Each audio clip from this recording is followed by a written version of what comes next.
अभी तक जो कॉन्टिन्यूटी पढ़ी है उस कॉन्टिन्यूटी के जो प्रोसेस को हमने देखा कि RHL, LHL और वैल्यू, तो उस पर हम लोगों ने बहुत सारे क्वेश्चन अभी तक लगाए हैं। यहाँ पे मैंने उस कॉन्टिन्यूटी की कैटेगरी को समराइज़ किया है, मतलब हमें करना क्या है कि कॉन्टिन्यूटी में कैसे कैसे क्वेश्चन हैं।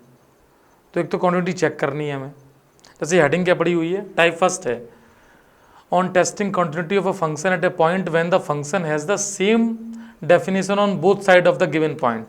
समझना, क्वेश्चंस को 2-3 तरीके से डिवाइड कर रखा है। अब कैसे डिवाइड कर रखा है, जो जिस पॉइंट पे मुझे क्वांटिटी चेक करनी है उसके दोनों तरफ डेफिनेशन एक ही है, x sin 1/x ही लिखा है, उसके आगे भी उसके पीछे भी, हाँ उस पर वैल्यू 0 हो रही है, तो एक कैटेगरी बन गई। ऐसे बहुत सारे क्वेश्चन तुमने देखे थे NCERT के भी कि उसमें इस तरीके से क्वेश्चन लिखा जाता था। तो उस कैटेगरी के क्वेश्चंस में RHL LHL दोनों इसी पे देखने हैं हमें। मतलब जब तुम इसमें लिखोगे द वैल्यू ऑफ RHL, तो RHL में क्या लोगे, रूल के अकॉर्डिंग, जैसे हम 0 पे देख चेक कर रहे हैं हम लोग और 0 पे ही करेंगे, तो हम क्या लिखेंगे, limit h tends to 0 f 0 + h, और ये 0 + h की जिम्मेदारी भी इसी के पास है, मतलब जो fx है वो यही है, तो ये बन जाएगा 0 + h साइन, और ये एंगल के फॉर्म में 1/0 + h। अब बात ये आती है कि यहाँ पर ये जो कॉन्सेप्ट है उसको समझना है कि ये साइन के अंदर जो एंगल है ये बहुत बड़ा एंगल है, ये कोई अनडिफाइंड चीज़ नहीं है, बड़ा एंगल है बस। क्यों, h बहुत छोटा है। अच्छा, एंगल कितना भी बड़ा हो, साइन की वैल्यू तो -1 से 1 के बीच में ही होती है ना, तो ये जो इतना सा पोर्शन है उसकी वैल्यू -1 से 1 के बीच में ऑक्सीलेट करती रहेगी, पता नहीं क्या है लेकिन रहेगी इसके बीच में ही। और जो बाहर वाला h है वो कहाँ जा रहा है, 0 जा रहा है। अब यहाँ पर मान लो एक 0 जाता हुआ नंबर है, बहुत छोटा नंबर है, और उसको किसी नंबर से इंटू कर रहे हो, तो अल्टीमेटली ये प्रोडक्ट कहाँ जाएगा, 0 की तरफ जाएगा ना, और 0 की तरफ जाना ही तो लिमिट है। 0 होना लिमिट नहीं होता है, 0 की तरफ जाना उसकी लिमिट बताना है कि यही उसकी लिमिट है। ऐसे ही जब LHL निकालेंगे तो LHL के केस में क्या लेंगे, लिमिट h टेंस टू 0, और हम लेंगे यहाँ पे 0 - h।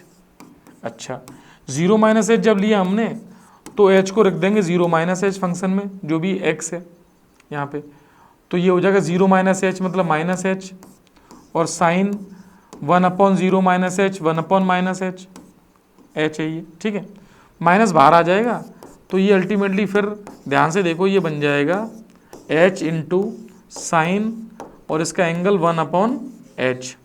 ये फिर वो पोर्शन है जो -1 से 1 की तरफ जा रहा है, और h का जा रहा है 0 की तरफ, तो अल्टीमेटली 0 की तरफ जाने वाली वैल्यू इंटू में कोई फिक्स वैल्यू, तो प्रोडक्ट 0 की तरफ जाएगा, तो प्रोडक्ट 0 की तरफ जा रहा है मतलब RHL LHL बराबर हो गई, और वैल्यू उसने 0 दे रखी है, तो 0 पर वैल्यू क्या दे रखी है, 0। तो आप ध्यान से देखो इस क्वेश्चन में, जब 0 के इधर उधर दोनों तरफ फंक्शन की डेफिनेशन सेम है, वो लिखा है x sin 1/x, तो RHL में भी इसी को लेना है, LHL में भी इसी को लेना है, और वैल्यू दे रखी है उसकी 0 पे 0 है। ये कैटेगरी थी एक। तो ऐसे क्वेश्चन पे अब गड़बड़ी नहीं करनी है, समझ गए। और लिखने का प्रोसेस भी पूरा रखना है, वहाँ पे कॉन्फिडेंस होना चाहिए कर क्या रहे हो। साइन 1/, ये एंगल है, साइन कोई वो थोड़ा ना, साइन के पास तो एंगल होगा ना भाई, साइन थीटा कहीं से लिख दिया, अब थीटा 1/θ कर रहे हो तो नीचे थोड़ा चला जाएगा अपॉन में, होल अपॉन में, ठीक है। मतलब कुल मिला के यहाँ पे लिखने का मतलब भी ये एंगल ही था। अब जैसे क्वेश्चन ये है, इसमें भी ध्यान से देखो, एग्जाम्पलर के सारे क्वेश्चन लगभग सेट किए हैं, तो एग्जाम्पलर, अब NCERT का यही तो खेल है, उसने एक NCERT बना दी, साथ में एग्जाम्पलर बना दी कि भाई साहब तुम दोनों कर लो तो तुम फिर वो अच्छे क्वेश्चन स्टैक करने लग जाओगे। अब ये कह रहा है कि जब 0 नहीं है तब ये डेफिनेशन है, तो फिर बात करते हैं RHL LHL और वैल्यू कितनी है, वो तो 0 ही है।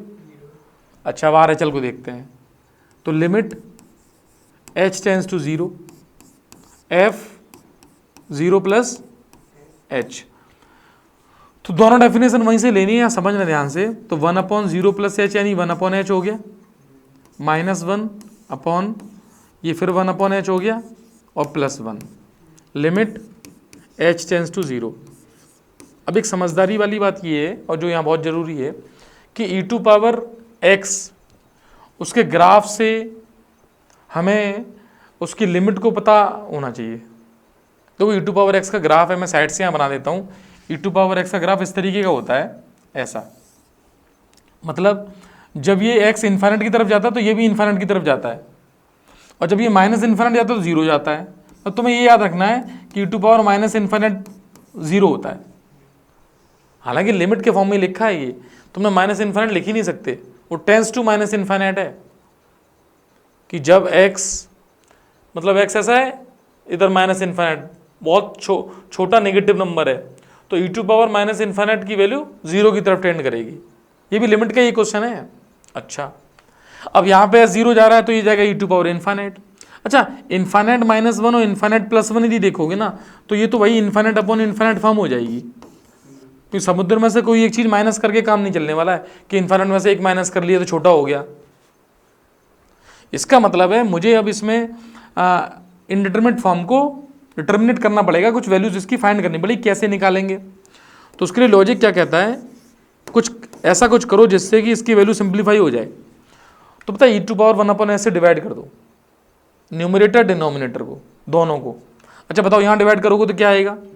वन आएगा। माइनस यहाँ डिवाइड करोगे तो वन अपॉन आएगा e to power one upon h whole upon, यहाँ कितना आएगा? वन आएगा, प्लस यहाँ कितना आएगा? One upon e to power one upon h. अच्छा, अभी ये कहाँ जा रहा था? इन्फाइनाइट जा रहा था ना, क्योंकि e टू पावर इन्फाइनाइट बनता था, इन्फाइनाइट चला जाता। अब ये वन अपॉन इन्फाइनाइट कहाँ जाएगा? जीरो। मीन्स ये बन गया limit h tends to zero, one minus zero upon one plus zero. तो वैल्यू कितनी आ गई? वन आ गई। तो RHL इसकी वन आ गई। अब LHL की बात करते हैं। अब LHL को ध्यान से देखना। LHL में क्या है? Limit h tends to zero, हम क्या लिखेंगे अब? जीरो माइनस h, तो माइनस h रख देंगे एक तरीके से। तो limit h tends to zero, function वही है, डेफिनेशन सेम है, तो one upon minus h minus one e to power one upon minus h plus one. अब बताना, ये वाला h जब जीरो जाएगा तो ये माइनस का वन अपॉन जीरो जाएगा, तो माइनस का इन्फाइनाइट जाएगा, तो माइनस इन्फाइनाइट की वैल्यू जीरो हो गई। मीन्स ये तो बन गया zero minus one upon zero plus one. तो limit s tends to zero, simplify किया तो वैल्यू कितनी आ गई इसकी? Minus one. तो RHL कितना आया था? वन। RHL कितना आया? वन। और LHL कितना आ गया? Minus one. तो बोलो RHL और LHL कैसे हो गए? नॉट इक्वल हो गए। तो फंक्शन कैसा है? ये प्रूव करवाना था, तो तुम कह सकते हो ये फंक्शन कैसा है? डिसकंटिन्यूअस है, because RHL is not equal to LHL। RHL और LHL एक दूसरे के बराबर नहीं है, इसलिए ये डिसकंटिन्यूअस है। चलेगी वाली बात। नेक्स्ट देखो, समझना इन क्वेश्चंस को धीरे धीरे। अब देखो, ये टाइप 2 ले लिया है। अभी टाइप फर्स्ट में कैसे था कि उस पॉइंट के दोनों तरफ फंक्शन की डेफिनेशन सेम थी। अब यहाँ पे क्या है कि पॉइंट के दोनों तरफ फंक्शन की डेफिनेशन चेंज होगी। अच्छा, उसमें मैंने एग्जांपल अच्छा लिया है, सिंपल एग्जांपल लेता मैं तो उससे भी करते, वो किए ही हमने बहुत सारे, कि ग्रेटर देन 2 पर ये फंक्शन है, लेस देन 2 पर दूसरा फंक्शन है। अब क्या कर रहे हैं, मॉड भी यहाँ सीख लेंगे। देखो, इसको x = 1 और 2 पे चेक करना है, इसकी कॉन्टिन्यूटी को या डिसकॉन्टिन्यूटी को, जो भी मान लो। तो सबसे पहले बात आती है कि मॉडुलस फंक्शन को ओपन करके इस फंक्शन को सही फॉर्म में लिखना, यही इस क्वेश्चन की इंपॉर्टेंस है। अब उसको ओपन कैसे करते हैं वो समझना। देखो, क्रिटिकल पॉइंट यहाँ से आएगा 1 और एक आएगा 2, और ये बन जाएंगे 3 केस, और इन 3 केस में फंक्शन को ओपन करना है। मतलब तुम्हें fx को जो मॉड फॉर्म में गिवन है उसको इस तरीके से लिखना है कि सबसे पहले x लेस देन 1 पे क्या होगा, फिर 1 से 2 में क्या होगा, और फिर 2 से बड़ी वैल्यूज़, जो ये 3 इंटरवल बनना है, लेस देन 1, 1 से 2 और 2 से बड़ी वैल्यूज़। अब सीखना लेस देन 1। अच्छा, मॉड करने का, मॉड को ओपन करने का जो फंडामेंटल वो एक ही है जो मैंने समझाया है कि मॉड के अंदर यदि नेगेटिव बन जाए तो नेगेटिव खोल दो। क्या मतलब हुआ? लेस देन 1 कोई भी वैल्यू इसमें रखोगे, जैसे लेस देन 1 0 रखो, -1 रखो, कुछ भी रखो, देखो अंदर नेगेटिव बनेगा। अंदर देखना है, यानी हमें देखना सिर्फ इसको था, इसको x - 1 को मॉड के अंदर देखना है, ये कैसा बनेगा, पॉजिटिव या नेगेटिव। नेगेटिव बनेगा तो तुम नेगेटिव खोल दो, मतलब मॉड हटाएंगे और नेगेटिव आ जाएगा। तो बेटा 1 से छोटी वैल्यूज़ पर अल्टीमेटली इसकी वैल्यू पॉजिटिव ही रहेगी, मॉड का यही फंडामेंटल था, है भी पॉजिटिव। अब जब ये नेगेटिव है तो देखो ये भी नेगेटिव है अंदर की वैल्यू, तो ये फिर नेगेटिव खुल जाएगा। तो यहाँ पर प्लस ऑलरेडी है और नेगेटिव खुलेगा तो माइनस आ जाएगा, मीन्स ये ऐसा बन गया। बात समझ में आई? अच्छा 1 से 2 के बीच में जैसे 1.5 है तो 1 से 2 में देखो ये कैसा होगा, पॉजिटिव, तो ये पॉजिटिव खुलेगा, प्लस लग के खुलेगा, और दूसरा वो नेगेटिव खुलेगा। और 2 से बड़ी वैल्यूज पे यहाँ रखोगे तो ये भी पॉजिटिव खुलेगा और देखो अगला भी पॉजिटिव खुलेगा, क्योंकि वो x - 2 की वैल्यू भी क्या होगी, पॉजिटिव ही होगी। देखो ये तुमने मॉड ओपन कर लिया, इसका मतलब है कि तुम्हारा जो फंक्शन था अब वो तुम लिखोगे ना तो तुम्हें दिखाई देगा ये -x और -x माइनस के हो गए 2x और +1 और +2 ये हो जाएगी 3, और ये वैल्यू वैलिड है जब x <1 है।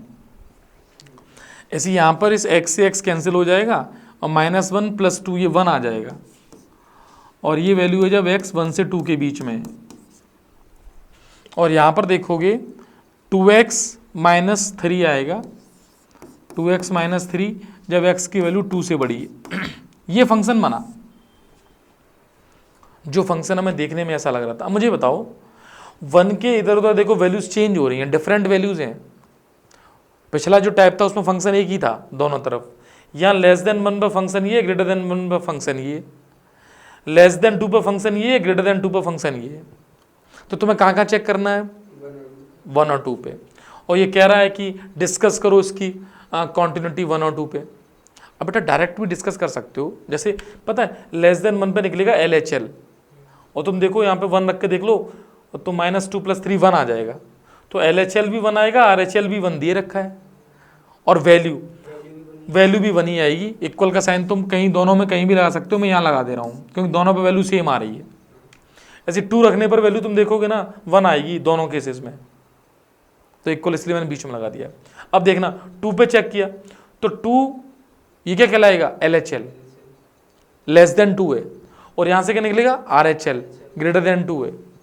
लेकिन तुम ध्यान से देखो <2 पे वैल्यू कितनी है और <2 पे भी, और वैल्यू भी 1 है, मीन्स ये फंक्शन 2 पे भी क्या है, कॉन्टिन्यूस है।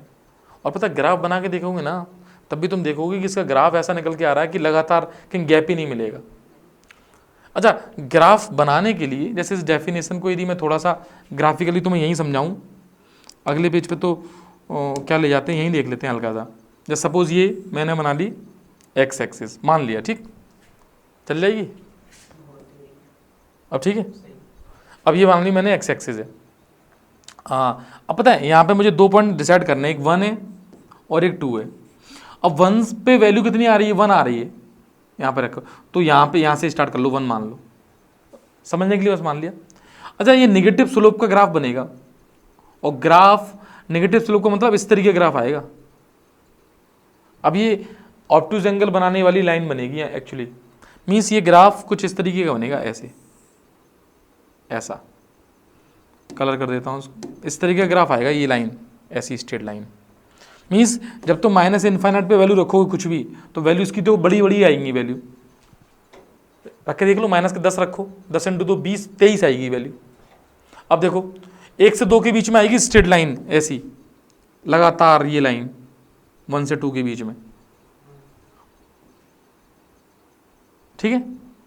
उसके बाद 2 से आगे ये वाली लाइन आएगी 2x - 3 की, और सौभाग्य से ऐसा होगा स्टार्ट यहीं से हो जाएगी क्योंकि 2 पर वैल्यू 1 आ रही है और ये भी 1 ही है, y एक्सिस कहीं बना लेना, तो फिर ये वैल्यू चलेगी, ये लाइन बनेगी इस तरीके की, मतलब ऐसा बन जाएगा ये, लेकिन है तो कॉन्टिन्यूअस।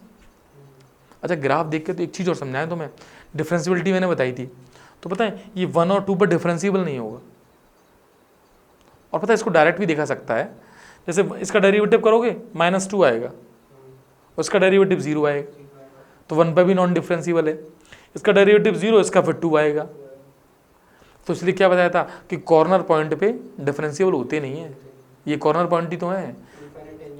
हाँ क्योंकि ये ग्राफ एकदम टर्न कर रहा है, शार्प टर्न ले रहा है, तो वहाँ कॉर्नर पॉइंट बनना है उसके। बात समझ में आई? जैसे ये है, अब यहाँ पे क्या केस है, अब पहला केस हो गया कि भाई उसकी दोनों तरफ वैल्यू पॉइंट की तरह सेम है, दूसरे में डिफरेंस हो गया।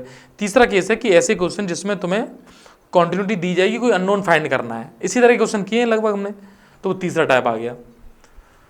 कोई कांस्टेंट फाइंड करना है, तो इसमें तो कंफर्म हो गया कि RHL LHL दोनों इससे निकालने हैं और उसके इक्वल ये रख दो। तो ऐसे क्वेश्चन को अब तुम लिमिट की हेल्प से डायरेक्ट भी कर सकते हो।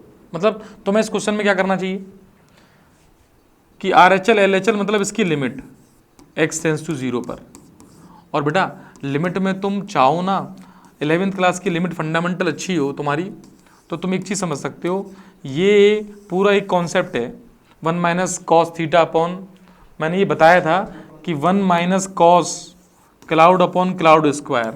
हालांकि आता उस प्रोसेस के थ्रू ही है, जब पेपर में आए तब खैर इसको मत लगाना डायरेक्टली, तब सॉल्व कर लेना उसको, क्योंकि फंडामेंटल ऐसा रूल बना के नहीं दिया हुआ है, शॉर्टकट मेथड ही है वो। तो किसमें? नहीं कुछ नहीं करना पड़ेगा, 1 माइनस कॉस टू थीटा का, हाँ इसमें तो करना पड़ेगा उसको बनाने के लिए। हाँ वो बनाने के लिए तो करना ही पड़ेगा। अभी नीचे तो क्लाउड का स्क्वायर कहाँ है, अभी वो तो 2 से करना ही पड़ेगा। अच्छा फिलहाल जैसे नहीं बनाना चाह रहे हैं हम, जैसे इसका मल्टीप्लाई करते हैं 2 से, तो इसकी वैल्यू कितनी आ जाएगी? 1 आ जाएगी। अब देखो वैल्यू 1 दिखाई दे रही है अभी। 1 माइनस कॉस टू थीटा का फॉर्मूला 2 साइन स्क्वायर एक्स, तो ये बनेगा 2 साइन स्क्वायर एक्स अपॉन में क्या है 2x स्क्वायर, और देखो ये वाली लिमिट, ये तो साइन एक्स अपॉन एक्स बन गई उसका होल स्क्वायर, तो ये कितनी हो जाएगी 1, और 2/2 कैंसिल हो जाएगा, ये कितना आ गया 1 आ गया। और RHL LHL दोनों ही ये 1 आ गए, और वैल्यू कितनी दे रखी है के। तो तुम देखोगे कि अब हम लोगों ने क्या किया कि लिमिट x टेंस टू 0, जो फंक्शन की वैल्यू थी जो भी थी वो इक्वल हो जाएगी फंक्शन की 0 पर वैल्यू, तो 1 इज इक्वल टू के, तो के की वैल्यू 1 आ जाएगी। तो के पूछ रहे थे कि फंक्शन कॉन्टिन्यूअस है, के की वैल्यू बताओ। आगे आ रही बात समझ में आ रही? ये टाइप तीसरा हो गया, ठीक है। अब देखो, अब कुछ क्वेश्चंस हैं उनको बस ध्यान से समझना है। अब जैसे ये कौन सी डेफिनेशन है, जब दोनों डेफिनेशन चेंज हो रही हैं इधर उधर, वो है। अब क्या पूछ रहा है कि 1 पे कॉन्टिन्यूअस है और तुम्हें ए और बी की वैल्यूज बतानी है। दूसरा तीसरा दोनों टाइप की। हाँ, अब तुम ये कह सकते हो नहीं टाइप तो इसमें कौन सा वाला दूसरा वाला है, तीसरे में अननोन। हाँ अननोन तुम कह रहे हो कि सर कॉन्टिन्यूअस दे रखा है। हाँ दूसरा देखो 2002, 10, 11, 12। अब पहले क्वेश्चन आते भी इस तरीके से थे, अब तो CBSE अपने आप को चेंज कर रही है। हाँ फंडामेंटल बेटा कभी नहीं बदलेंगे, फंडामेंटल तो अभी भी वही रहेंगे। फंडामेंटली यदि बच्चा स्ट्रांग है तो गलतियां तो कभी नहीं हो सकती। अब देखो RHL LHL और वैल्यू, ये वाली बात हमें 1 पे इक्वल करनी है, तो अब इसलिए RHL ऊपर से आएगी, लीनियर इक्वेशन है तो डायरेक्ट 1 लिख दो, और LHL नीचे से आएगी 5a x 1 डाल दो -2b, और वैल्यू कितनी है? वैल्यू 11 है, तो एक इक्वेशन बनेगी 3a प्लस b, यहाँ पे 5a -2b is equal to 11। अब दो इक्वेशन है, दोनों को सॉल्व करेंगे, 3a plus b 11, 5a -2b is equal to 11, ऊपर 2 से इंटू कर दो तो 6a प्लस 2b 22, ऐड कर दो 11a is equal to 33, a3 आ गया। तो a की वैल्यू 3 आ गई। अब a की वैल्यू 3 को उठा के पहले में रख दो, तो 3 इंटू 3 plus b is equal to 11, तो b की वैल्यू कितनी आ जाएगी? 2 आ जाएगी। तो a और b निकल के आ गए। टाइप भी समझ में आ गया, ठीक है। 2010, 12, 13 NCERT एग्जाम्पलर क्या कह रहा है question? Find the value of a, जिससे a कॉन्टिन्यूस हो जाए। तो अच्छा हमें वही काम करना है, RHL LHL और वैल्यू, और डेफिनेशन के अकॉर्डिंग दिखाई दे रहा है कि जो LHL है वो कहाँ से आएगी? ऊपर से आएगी, क्योंकि 0 - h वहीं पर है। लिमिट h टेंस टू 0 लिख ही लेंगे, यहाँ लिख लेता हूँ। अच्छा अब h को लिखो ना लिखो वो समझदारी वाली बात है, तुम डायरेक्ट इसकी वो भी निकाल सकते थे लिमिट, मैं लिख देता हूँ चलो। तो 1 माइनस कॉस अब 4, अब माइनस एच लिखोगे फर्क पड़ेगा नहीं इस पर, और नीचे करोगे वो भी स्क्वायर हो जाएगा तो उस पर फर्क नहीं पड़ेगा, तो यही आ जाएगा अल्टीमेटली। और तुम डायरेक्ट लिमिट भी निकाल सकते हो सीधे सीधे, यदि उस फॉर्मूले को यूज़ करो तो यहाँ पे 4h का होल स्क्वायर होना चाहिए, तो 16 का इंटू कर लो तो 16 ये आ जाएगा। तो पता है इसकी वैल्यू 1/2 आ जाएगी, तो शॉर्टकट से करोगे तो इंटू 1/2 ये वैल्यू 8 आ गई। इतने से में हो गया क्वेश्चन। हाँ, उसके लिए हमें वो सिस्टम पूरा याद है। अच्छा, जब RHL निकाला, अब RHL ने वैल्यू क्या ली, यहाँ पे क्या है √x, तो तुम डायरेक्ट इसकी लिमिट ही निकाल लो। और याद करो हम लोग इसकी लिमिट निकालने के लिए क्या यूज़ करेंगे, रेशनलाइजेशन, यानी इंटू करेंगे हम 16 प्लस √x प्लस 4 का, ऐसे अपॉन में कर देंगे 16 प्लस √x प्लस 4, और लिमिट x टेंड्स टू 0 है। अब नीचे क्या हो जाएगा, नीचे हो जाएगा 16 प्लस √x माइनस 16, और ये √x है, और ऊपर बचेगा √16 प्लस √x प्लस 4। पता है ये जो √x कैंसिल हो रहा है, ये तो 0/0 बना रहा है, ये हट जाएगा, √x से √x हट गया, लिमिट x टेंड्स टू 0 रख दो, तो 4 प्लस 4 देखो ये भी 8 आ गया, तो एक की वैल्यू 8 हो गई, क्योंकि वैल्यू ये है और RHL LHL ये लिखी हुई है। क्वेश्चन खत्म। किसी एक से भी कर सकते हो, किसी एक से कर सकते हो आप। हाँ, पेपर के अंदर देखो बात वही है, जैसे बच्चे को आता है, मान लो अब क्वेश्चन आया 3 नंबर का, दोनों कर दो, आता है ये तो मैं, हाँ कुछ सोचने समझने की चीज़ छोड़ो ही मत उसके लिए, नहीं आता तो अलग बात है। नेक्स्ट देखो, अब जैसे ये है डिटरमाइन f0, अब देखो क्वेश्चन ने कहा कि f0 बताओ, मतलब 0 पर वैल्यू बताओ, और फंक्शन कॉन्टिन्यूस है, तो बस उसकी लिमिट उसके बराबर कर दो। मीन्स तुम डायरेक्ट लिखोगे कि f0 is equal to limit x tends to 0, और जो तुम्हें फंक्शन दिया हुआ है 4⁻x - 1 whole cube upon sine x upon 4 log 1 प्लस x² अपॉन 3। देखो जितनी भी स्टैंडर्ड लिमिट्स थी वो सारी लग रही हैं यहाँ पर। अब तुम वो लिमिट वाले जो स्टैंडर्ड फॉर्मूले बताए थे, लिस्ट बनाई थी, वो याद होनी चाहिए। पहला पता क्या है, a⁴x - 1 अपॉन x, मतलब इसके लिए मुझे x³ से इंटू करना पड़ेगा, कर दिया मैंने, तो ये स्टैंडर्ड फॉर्म बन गई क्योंकि इसका क्यूब है, अच्छी बात है। Upon sine cloud upon cloud, तो साइन क्लाउड अपॉन क्लाउड, तो ऑब्वियसली मुझे x/4 से इंटू करना पड़ा है, तब ये साइन क्लाउड अपॉन क्लाउड बना है, कर दिया। ऐसे लॉग 1 प्लस क्लाउड, तो 1 प्लस क्लाउड है x² अपॉन 3, अपॉन में क्लाउड होना चाहिए x²/3, तो इसका इंटू करना पड़ा है x²/3।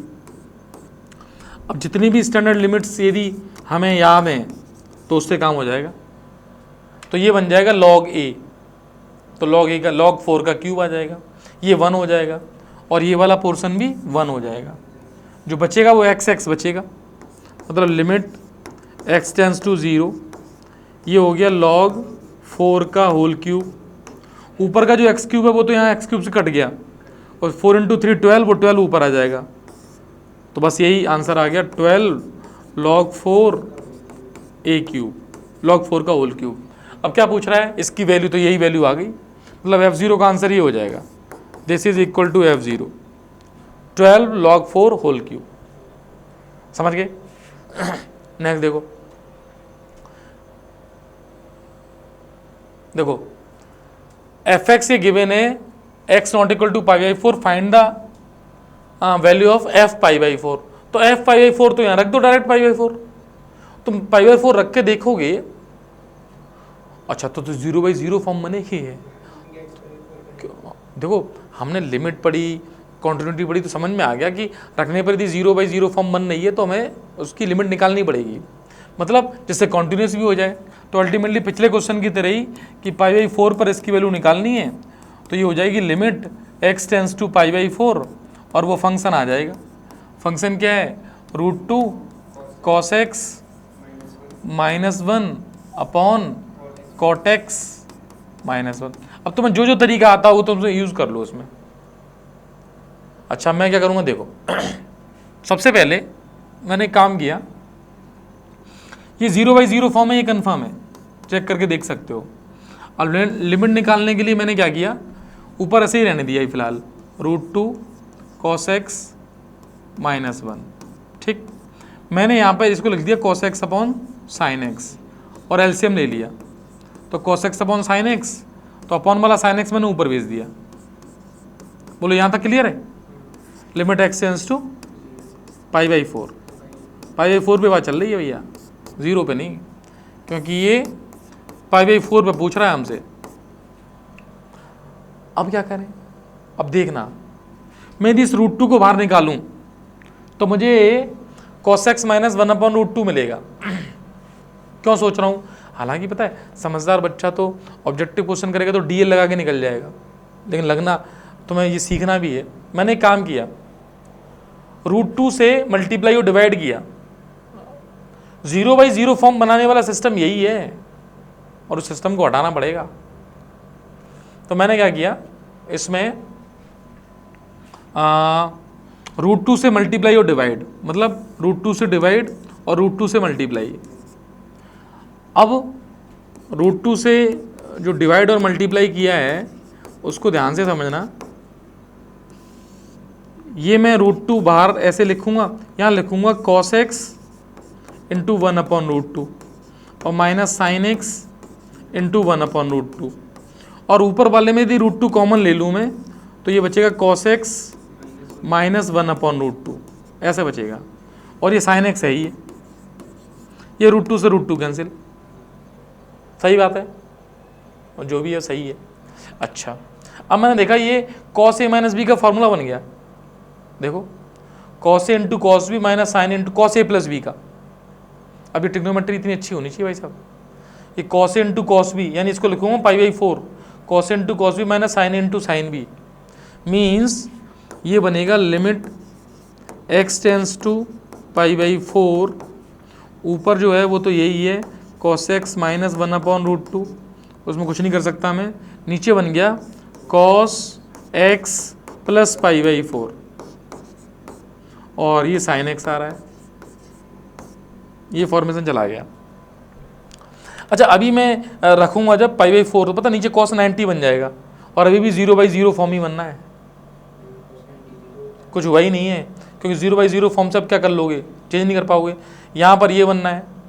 अब मुझे कुछ ट्रिग्नोमेट्री और लगानी पड़ेगी, तो ऊपर जो है cos x माइनस 1/√2, उसको ध्यान से देखें, cos x माइनस 1/√2, और नीचे क्या है cos x प्लस π/4, और इनटू में क्या है sin x।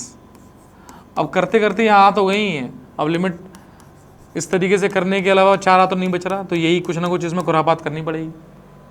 क्या करें, 1/√2 को लिखा मैंने cos π/4, तो cos x माइनस cos π/4, यहाँ लगेगा cos c minus cos d का फॉर्मूला। तो भाई हम लोग अभी फ़िलहाल इतना करते ही इनटू में sin x यहाँ पढ़े हैं, इनटू में sin x भी नहीं बचा अपने पास, और sin x को दिक्कत नहीं है क्योंकि π/4 लिमिट जा रही है, तो ये तो sin π/4 बन जाएगा, 1/√2 वैल्यू ले लेगा। अब तो यहाँ लगाएंगे cos c minus cos d, तो cos c minus cos d का formula 2 sin c plus d/2, तो c plus d/2 into sine d minus c/2, last formula है ये cos c minus cos d का। ट्रिग्नोमेट्री भाई साहब इसलिए याद तो रखनी पड़ेगी। अब अपॉन में क्या है, cos थीटा या 2 थीटा जो समझो वो लिखा हुआ है, cos x प्लस π/4।